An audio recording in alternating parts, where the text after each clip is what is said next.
Hello, you noble people. My name is Noble, and welcome back to the second episode of Better on Bedrock.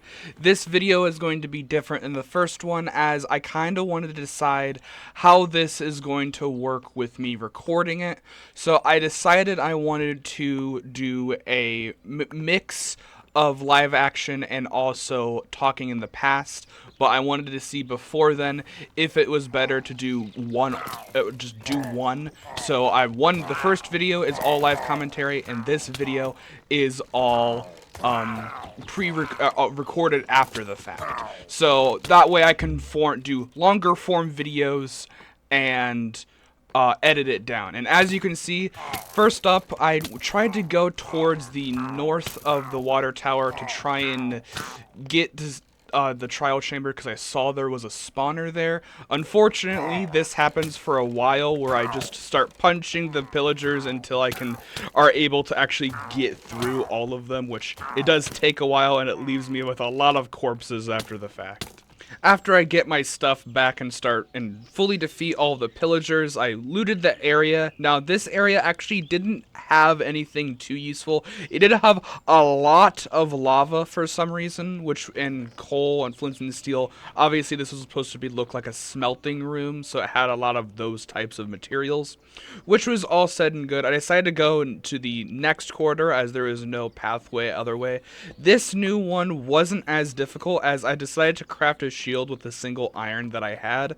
This next one was skeletons and spiders. Now, they were cave spiders, but I don't remember actually getting poisoned at all. As a matter of fact, I did have some close calls, but overall, the skeletons and spiders were very, very easy to manage when fighting them, and I was able to get the loot, which was insanely good, especially for the fact that I'm on day 2/3. So getting some diamond gear like this on day 2 and 3 is insanely big. The next room had the breeze and wither skeletons.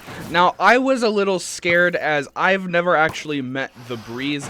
Obviously, wither skeletons could be very dangerous, and at this time, I for some reason decided to use a stone sword instead of an iron one, which I could very easily do with all the iron that I just got from the loot. Little did I know that the breeze doesn't actually deal damage to you. It makes the sound like you got hit, but it's mainly supposed to apparently activate traps in the trial chambers. However, since this is like a new like world that has the trial chambers, I don't think they don't have anything to activate. So it's actually very easy to walk through and beat this entire thing. And the room that the loot that wasn't the best. It was a bunch of potion stuff, but there was some nether wart, so if I really wanted to, I could start another wart farm and actually use potions for some of the bosses later on in this series. The next room was the same as the first one, just more of skeletons and spiders, which weren't too hard to deal with. I did actually get cornered here because a spider hit me from the back, so I was like kind of cramped in between here trying to fight. The loot here was very good still, a lot of diamond stuff. As a matter of fact, I actually got a new enchanted book that I kind of completely forgot about. I knew there were new enchantments, but I didn't know how strong some of the new enchantments were. The one that I was getting was called Tree Captivator, which is insanely strong. The rest of this chamber wasn't anything too special. There was actually some just basic mob farms. As a matter of fact, there is a basic skeleton and zombie one, as well as an endermite one, which I was not expecting to see. Endermite ones obviously don't exist in the actual game. You have to use ender pearls, but apparently ender pearls are harder to get in this version of the game, which is very interesting. So the idea that I might actually have to keep this spawner to able to get some drops that the endermites might have is interesting to me. The next room that I was exploring had some lava traps, so I was trying to mess around and deactivate them and just look at the overall loot. But when I was doing that and trying to gather the lava buckets and just overall mess around and try and get the loot and maybe gather the trip wires, suddenly a giant health bar appeared on the screen. And there was no noise, no anything. Just I'm messing with the dispenser. Suddenly there's a health bar on the screen. I freak out, don't know what's going on, don't hear anything, and then I just kind of go on my way. It was so confusing, and it gets even weirder as this video progresses, which is so funny to me. The next room again had wither skeletons and the breeze, but this time I was able to use my new diamond sword that has smite 4 on it, which is insane.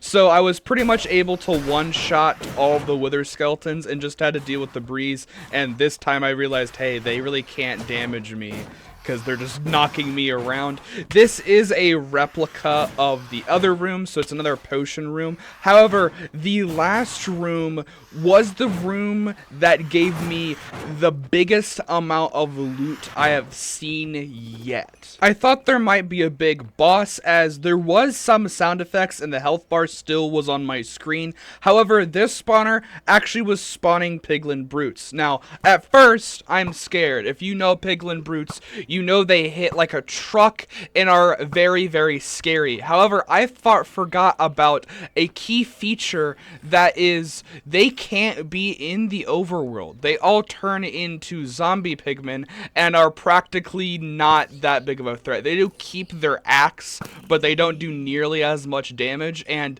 they don't have to aggro on you to turn. So I just started shooting them when they all turned into zombie piglin, and I was very easy to defeat all of them. And then the trial chamber keys actually activated, allowing me to use them and get loot from them. Now, I had never used these trial keys in actual Minecraft, so I was not expecting anything big in this version, but I got something called a stardust ingot, some trims, golden apples. This was actually an insanely strong, like so much gear. I like my quest marker updates, because there's a quest marker in this game. I even got the smithing template for armor trims. That is apparently one of the hardest ones to find, which is insanely big. And I was really confused what this armor was, or what this ingot was. I had never seen it before. I knew there was new armor sets, but in the crafting recipe, it already actually showed all of the armor sets, so I hadn't seen this one yet. Now, after this video, I actually did go to the wiki, because I did get a decent amount of these ingots.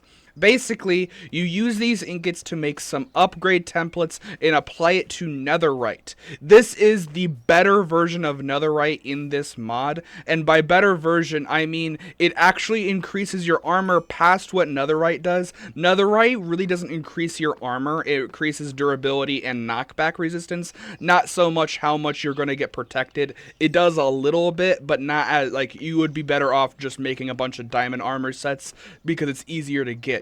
This actually increases your armor capabilities and gives you like another row of health, meaning that if I make a full set of armor as this Stardust armor kit, I will be practically invincible, which is insane. After I defeated it and was trying to go to the other trial keys, none of them were actually activating. I had 4 keys, but the actual vaults themselves weren't activating and weren't doing anything, so I was a little confused. Now, in the main game, there is actually a way to have them activate. Some of them don't fully activate unless you do the ominous trial runs, which I have to go get an ominous bottle, get the bad omen effect, and then come down here. And in the first video, I actually passed by a pillager outpost, so I figured I might as well just go over there, try and kill some of the pillagers to try and get bad omen,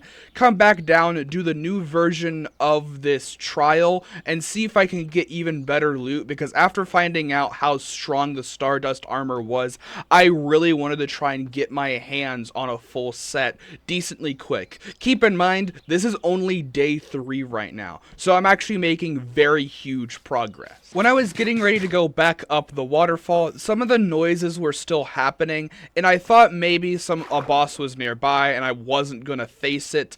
Since this place was pretty big, I wasn't expecting anything huge. The health bar still is on my screen, but just me going up, I instantly get blasted by the boss. It was literally right there. And I had no idea what this thing was. I was planning on trying to Google the bosses and Google strategies. This boss is apparently called like the Flender, like an end version of Phantoms. This boss even spawned some of them. Now, it actually wasn't too strong, so I was hoping maybe I would kill it. Unfortunately, this was a flying boss, and I did have a bow, but I actually had no arrows. I have 3 arrows. So I was a little bit scared, especially since the Phantoms could do extra damage. In Bedrock, they do like 9 hearts of damage, which is insane. However, this thing actually seems to be the weakest of the 5 bosses, and yes, there are 5 bosses. I don't know too many of the bosses or how they work. I do know there are 5 of them, and this boss was actually fairly easy to kill. It did just get stuck in the tree, so I was able to smack it and win with like almost no close calls in sight. After defeating it, it drops a decent couple useful items. One, it drops a rune that I can use to get actually some wizard staffs apparently, which is pretty cool.